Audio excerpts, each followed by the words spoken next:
South Dakota House lawmakers have sent a letter to Attorney General Jason Ravnsborg, asking him to investigate Governor Noem's spending authority. This comes as a result of a disagreement between Noem and the House about whether or not the governor's office had the authority over certain federal coronavirus relief funds.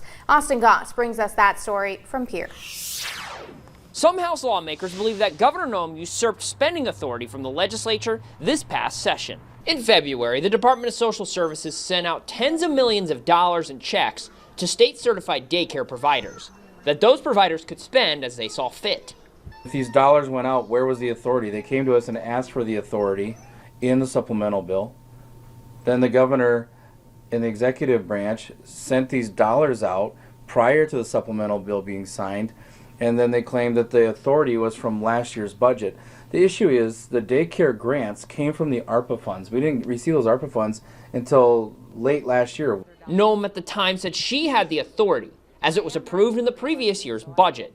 The Senate agreed unanimously, passing a resolution last month saying as much. But that wasn't the feeling in the House.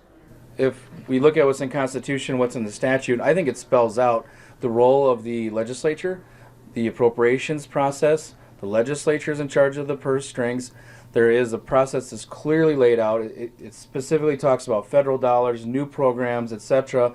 And it talks about appropriating with a specific purpose. Carr and 10 other Republican lawmakers are asking Attorney General Jason Ravnsborg to look into the legality of how those checks went out. Ravnsborg sent a memo at the time saying he believed they did not have the authority. The governor's office stood by the decision to send those grants out Monday, saying in part that, quote, the Noem administration will continue to act according to the law and long-standing budget procedures.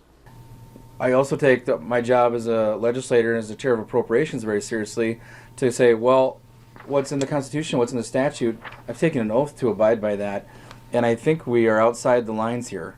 Ravnsborg's chief of staff, Tim Borman, confirmed receipt of that letter. However, he did not offer up a timeline as to when it might be referred to a prosecutor. In Pierre, Austin Goss, Dakota News Now.